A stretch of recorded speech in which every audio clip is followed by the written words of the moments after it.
तो हेलो दोस्तों, हमने इससे पहले वाली वीडियो में एपी का थोड़ा सा इंट्रोडक्शन टाइप का देख लिया था। अब उसी श्रृंखला में आगे बढ़ा जाए तो थोड़े बहुत क्वेश्चन भी हम देखेंगे। एक क्वेश्चन मेरे दिमाग में बार बार आ रहा है, जैसे कि अगर आपसे कोई ऐसा पूछ ले कि which term of the AP, अब एपी गिवन होगी आपको, ठीक है, जैसे इस केस में गिवन है 3, 8, 13 एंड सो ऑन, तो 88 कौन सा टर्म होगा। तो बेसिकली वो पूछ रहा है 88 का पोजीशन क्या होगा। तो अब आपको मैंने बहुत अच्छे से सिखा दिया है कि किसी भी एपी की जनरल फॉर्म होती है टर्म की t n is equal to a plus N minus one into d. तो अब ये पूछ रहा है कि जो 88 है ना, ये क्या है, ये बेसिकली अभी के लिए टी एन है, क्योंकि इसकी पोजीशन हमें, इसका वैल्यू हमें पता है। तो टी एन की जगह डाल दो 88 इज इक्वल टू ए कितना है, ए है 3, प्लस एन कितना है, एन ही तो निकालना है पोजीशन, और डी कितना है, डी निकाल लो। 8 - 3 कितना होता है भैया, कितना होता है 5 होता है। 13 - 8 कितना होता है 5 होता है, और डी हमेशा कांस्टेंट रहेगा तभी वो एपी है। तो ये उधर गया, तो ये आया 85 is equal to n minus one into 5। तो 5 से हमने इसे काट दिया। अच्छा, आप सोच रहे होंगे ये कैसे काट दिया, क्योंकि होता है डाउट, मेरा भी होता था जब मैं आपके जितना था। तो देखो बेटा, हमने क्या किया, इसको हमने, ये कॉमन में था है ना, ये दोनों मल्टीप्लिकेशन की फॉर्म में था, तो इसमें हम नीचे भेज सकते हैं इसे, इसलिए मैंने 5 को नीचे भेजा तो वो डिवाइड बाई 5 हो गया, और यहाँ 17 आ गया। ओके, तो देखो जी, तो उसका वैल्यू आया कितना, एन की वैल्यू 18, मतलब 18वीं पोजीशन में, 88 88 होगा 18th पोजीशन में। ठीक है, तो ये एक हमने फिर दूसरा सवाल कर लिया।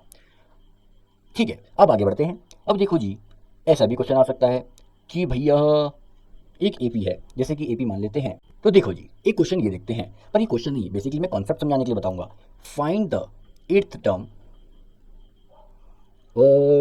ऑफ, नहीं, फ्रॉम।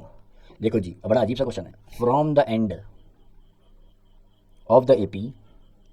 अब एपी की वैल्यू क्या है, एपी हमारी इधर की है 7, 10, 13, ऐसे करते करते लास्ट टर्म है 84। तो बोल रहे हैं इसमें पीछे से आठवां टर्म कौन सा होगा। मतलब मान लो कि अगर मैं एक से ले, तो इसमें अगर कोई मुझसे पूछे कि पीछे से चौथा, तो मैं ऐसे गिनूंगा 1, 2, 3, 4, तो पीछे से चौथा 6। ठीक है, तो ऐसे करके पूछ रहा है कि बताओ पीछे से चौथा टर्म कौन सा होगा। ठीक है, तो अब हम देखते हैं कि इसे हम कैसे बताएंगे। अब आप सोचोगे सर ये तो मैडम ने या सर ने मुझे फॉर्मूला बता रखा है कि n term from the l last निकालना है, तो l minus N minus one into d लगा दो। अरे मेरी रट्टू तोते, रटने की क्या जरूरत है, आजा हम वैसे ही डिराइव कर देते हैं। तो यहाँ देख, उसके लिए फिर से मैं 1 से 10 तक लिखता हूँ, यही देख, ध्यान से देख। अगर मैं पूछता कि स्टार्टिंग से चौथा बताओ, तो 1, 2, 3, 4, तो तुम ये बता देते। अच्छा, कैसे बताते, तुम बोलते sir A plus N minus one into D. अब एन यानी 4 यानी 3D, एन माइनस वन यानी 3 आ गया, तो 3D हो गया। अब एक काम करो ना, समझने के लिए एक काम करते हैं, इस एपी को पलट देते हैं। पलट के एपी कैसे लिख देंगे, 10, 9, 8, 7, 6 एंड सो ऑन। अब एक चीज़ नोटिस करना, इस एपी में बस एक ही चीज़ का चेंज आया है मेन, वो क्या है, इसका डिफरेंस। कैसे डिफरेंस कैसे निकालते हैं, अगला टर्म माइनस पिछला टर्म, 2 - 1, तो वो आ रहा था 1, हर जगह कितना आ रहा है 1, 1, 1। लेकिन अभी क्या आया 9 - 10 यानी -1। तो जब भी तुमसे ये पूछा जाए कि एपी को पीछे से बताओ, तो जो डिफरेंस उसका नॉर्मली होगा उसको बस नेगेटिव में ले लेना, यानी डिफरेंस को क्या करना है, माइनस में ले लेना है। और इस केस में जो लास्ट टर्म था वो क्या बन गया है एपी का, फर्स्ट टर्म। तो फर्स्ट टर्म को लास्ट टर्म से रिप्लेस कर दो, बस कोई फॉर्मूला लर्न करने की जरूरत ही नहीं है। अब देखो जी, इस क्वेश्चन में इसको कैसे अप्लाई करें, अगर समझ नहीं आया तो वीडियो रिवाइंड करके एक बार देख लेना। तो देखो जी, अब मैंने बोला कि बस मुझे इतना चेंज करना है कि मुझे लास्ट डिफरेंस को नेगेटिव में कर देना है, बेसिकली साइन चेंज कर देना है, नेगेटिव में हो तो पॉजिटिव में कर देना, और ए को एल लिखना है। तो फॉर्मूला क्या था मेरा, normally A plus N minus one into D. पर अब ये फॉर्मूला, ए को क्या लिखना है, लास्ट टर्म मतलब एल बोल देते हैं, plus N minus one, d को क्या लिखना है, डी को उसका साइन पलट देना है, तो माइनस टी। तो ऐसे ही आपका जो टीचर फॉर्मूला बताता है वो ये बताता है, लेकिन लॉजिक क्या है वो आपको समझ आ गया होगा, l minus N minus one into d का। तो देखते हैं जी, इसमें वैल्यू डाल के आंसर निकालते हैं। ए मतलब पीछे से देख रहे हैं, इसलिए ए मतलब लास्ट टर्म, अभी के लिए पीछे से देखने के लिए, यानी 84, प्लस पीछे से कौन सा टर्म जानना है, तो इसने बोला पीछे से आठवां जानना है, यानी एन की वैल्यू 8, 8 - 1, और डिफरेंस कितने का होगा। अब आपने ऐसे में देखा तो डिफरेंस था कितने का, 10 - 7 3 का, तो पीछे से देखने पे डिफरेंस उल्टा हो जाएगा। लॉजिक मैंने आपको बना के दिखा दिया, डी का साइन चेंज हो जाएगा। तो कितना आंसर आ गया, 84 प्लस 7 इंटू -3, यानी 84 -21, यानी कितना हो गया, 3 और 6, 63 इसका आंसर आ गया।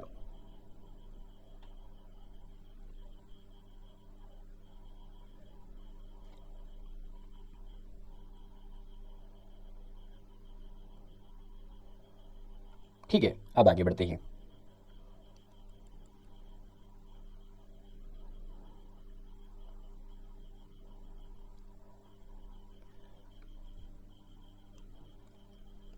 तो उम्मीद है आपको ये लॉजिक समझ आया होगा। अगर नहीं आया तो फिर से पूछ लेना कमेंट्स में, ठीक है ना। तो ये लॉजिक काफ़ी सिंपल सा है, मतलब पता नहीं क्यों इसे कॉम्प्लेक्स कर देते हैं। बस एपी को घुमाना ही तो है, घुमा के एपी का ए लास्ट टर्म बन जाता है और डी का साइन पलट जाता है। चलो ऐसा एक और क्वेश्चन देखते हैं। अब एपी हमें दे रखी है 17, 14, 11 एंड सो ऑन -40 तक, ये लास्ट टर्म है। तो लास्ट टर्म को हम ए एन या टी एन एथ टर्म भी बोलते हैं, A N term, last term, ये सब बोल सकते हैं, ठीक है। अब देखो पूछ रहा है फिर से कि find the sixth term from the end. तो अब हमने बोला अरे हमें बताया भाई क्या क्या चेंजेस करने हैं। बस जो फर्स्ट टर्म होता है, हमारा जो नॉर्मल फॉर्मूला होता है a+n-1 इंटू डी, इसमें बस जो फर्स्ट टर्म होता है इसको लास्ट टर्म लिख देना होता है, जो ये है n-1, वो सेम पोजीशन जो होगी, और जो डी होगा उसका साइन पलट के लिख देना है बस, ठीक है। तो आओ देखते हैं इसमें क्या चेंजेस आएंगे। तो अगर मैं अभी देखूं तो इसका डी कितने का आ रहा है, ये डिक्रीमेंट में है एपी, यानी इसका डी आ रहा है -3 का नॉर्मली देखा जाए तो, और इसका ए कितना आ रहा है, ए देखा जाए तो 17 है, पर नहीं, ए की हमें जरूरत नहीं है क्योंकि लास्ट से निकालना है। तो अभी के लिए हम क्या यूज़ करेंगे, l-n-1 इंटू डी। इसका डेरिवेशन अब हमने देख लिया है, तो l क्या हो गया -40 और n-1 इंटू एन क्या है, एन भी पता है हमें, एन कितना है, पोजीशन, सिक्स पोजीशन बताया है, सिक्स टर्म, तो सिक्स, और डी कितना है, डी है अपना -3 का। अब बोलेंगे सर ये क्या लिख रहे हो, -3 लिख दिया, अभी तो आपने बोला साइन पलटना है, पर यहाँ देखो बेटा वो हमने नेगेटिव पहले ही लगा दिया। तो अगर आप मेरे लॉजिक से देखना चाहते हो तो इसको ऐसे लिख देते हैं हम, एल मतलब सेम लास्ट टर्म लिखेंगे -40 एल और प्लस n-1 यानी 6 -1 और डी का साइन चेंज करके, यानी डी का साइन कितना, डी था क्या, -3 था, तो इंटू माइनस ऑफ -3 लिख देंगे।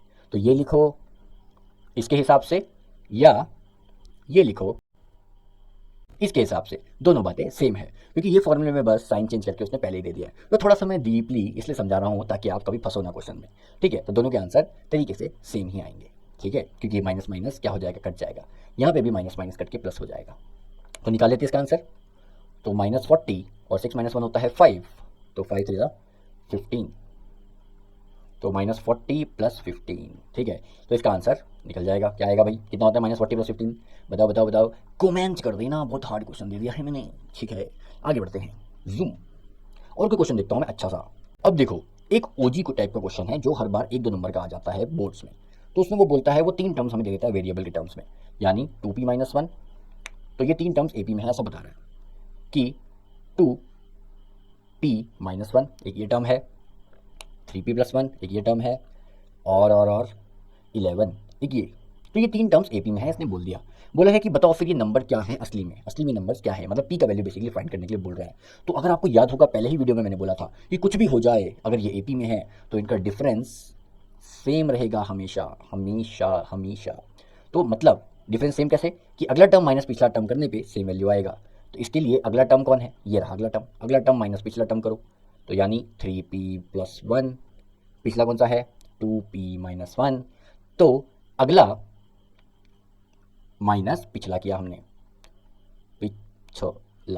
पिछला किया, और यहाँ पे भी इन दोनों में भी सेम लॉजिक डालते हैं, ये अगला है ये पिछला है, तो 11 - 3p + 1 सेम लॉजिक, ये अगला था, आगे का ये पिछला था, तो सेम वैल्यू आना चाहिए। तो इसको जब सॉल्व किया, ब्रैकेट खोला, तो ये हो जाएगा 3p + 1 - 2p + 1, यानी 3p - 2p कितना हो गया जी, कितना होता है, ये होता है अपना p, 1 + 1 हो गया 2, is equal to 11 - 3p + -1, 11 - 3p - 1, 11 - 1 कितना होता है 10 होता है, तो ये 10 आ गया, और -3p को एक काम करते हैं उधर भेज देते हैं, और इस 2 भाई साहब को इधर बुलाते हैं, तो 10 - 2 is equal to 4p, 3p + p, तो ये आ गया 8, और p का वैल्यू कितना आ गया 8/4 डिवाइड करके, यानी 2, तो p का वैल्यू है 2। तो अगर p का वैल्यू 2 है तो हम AP भी बड़े आसानी से बता सकते हैं, 4 - 1 यानी 3, 3 2 जा 6, 6 + 1 यानी 7, और ये 11, तो क्या AP बन रही है, देखते हैं डिफरेंस कितने का है, 7 - 3 4, 11 - 7 भी 4, तो यस हमारा आंसर सही था। तो ये एक ओजी टाइप का क्वेश्चन है, हर बार बोर्ड में आ जाता है, और कोई क्वेश्चन दिखेगा तो वो भी हम करेंगे, लेकिन मेन लॉजिक आप मेरी बात का याद रखना, जो कि इस वीडियो का टोटल एजेंडा था, कि nth term from the end क्या होता है? क्या होता है भाई? A minus N minus one into D, जिसमें मैंने आपको बोला, सॉरी ए नहीं, ए बन जाता है क्या, l minus N minus one into D, जिसमें मैंने बोला कि अगर हम इसे कंपेयर करें असली फॉर्मूले से यानी A plus N minus one into D से, तो चेंजेस क्या आते हैं, ए बन जाता है हमारा एल और डी का साइन चेंज हो जाता है क्योंकि हम ए पी पलट देते हैं। तो अगला माइनस पिछला करने पे अगर वैल्यू पहले पॉजिटिव आ रही थी तो पलट के क्या आएगी, कॉमन सेंस नेगेटिव वैल्यू आएगी। तो जो जो क्वेश्चन अब मुझे दिखते रहेंगे मैं उसकी छोटी छोटी वीडियोस बना के डालता रहूँगा और उसके बाद हम समीशन वाले टॉपिक पे पहुंचेंगे। तो तब तक के लिए बाय बाय।